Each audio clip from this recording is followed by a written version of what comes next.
Temperature. जी हाँ sir, आज हम बात करेंगे टेम्परेचर की, जिसे हिंदी में तापमान कहते हैं। इसे मापने की तीन इकाइयां हैं, यानी इसे इसकी तीन यूनिट हैं जिससे हम इसे मेजर कर सकते हैं। सबसे पहले हम बात करेंगे केल्विन की। इस कमरे का तापमान 300 केल्विन है, तो इस प्रकार हम इसे केल्विन में माप सकते हैं टेम्परेचर को। और डिग्री सेल्सियस, ये आपने बहुत सुना होगा, डिग्री सेल्सियस यानी कानपुर राड का तापमान 33 डिग्री सेल्सियस है, तो टेम्परेचर को डिग्री सेल्सियस में भी मेजर किया जाता है। तीसरा है फ़ारेनहाइट, यानी डॉक्टर के पास आप जाते हैं तो आपको वो बताता है कि इतने फ़ारेनहाइट का बुखार है आपको। टेम्परेचर को तीन मेनली यूनिट में हम मेजर करते हैं, जो कि आपको मैंने बता दिया है। इसका एसआई जो यूनिट होता है वो केल्विन होता है। अब हम जानेंगे कि स्वस्थ मनुष्य के शरीर का जो टेम्परेचर होता है वो डिग्री सेल्सियस में 37 यानी 37 होता है, और केल्विन में 310 होता है। 310 केल्विन एक स्वस्थ मनुष्य के शरीर का तापमान होता है, और फ़ारेनहाइट में 212 फ़ारेनहाइट होता है।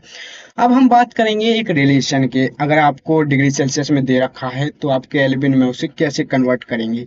मेनली अगर मैंने कहा है एक स्वस्थ मनुष्य के शरीर का तापमान 37 डिग्री सेल्सियस है, तो आपको इसे केल्विन में कन्वर्ट करने के लिए सिर्फ इसमें 273 केल्विन जोड़ना होगा, और ये जो राशि बन के आएगी ये केल्विन में आपको शो होगी। तो 37 डिग्री सेल्सियस में अगर हम 273 केल्विन जोड़ देंगे तो 310 केल्विन, यानी स्वस्थ व्यक्ति के जो तापमान होता है वो 310 केल्विन होता है, जो कि मैं आपको पीछे बता चुका हूँ। अब हम बात करेंगे फ़ारेनहाइट और डिग्री सेल्सियस के बीच संबंध। इसका एक फॉर्मूला होता है जो आपको ध्यान में रखना है। आपको स्क्रीन में दिख रहा होगा 9C/5 प्लस 32, यानी 9C/5 प्लस 32। अगर आप इसको सॉल्व करते हैं, सी का मतलब यहाँ है कि जो टेम्परेचर दे रखा है डिग्री सेल्सियस में उसे सी के स्थान पर रखना है, और जो इक्वल होगा वो फ़ारेनहाइट के बराबर होगा। यानी डिग्री सेल्सियस में अगर तापमान दिया है तो फ़ारेनहाइट में निकल सकता है इस फॉर्मूले के जरिए जो मैंने बताया है, 9C/5 प्लस 32।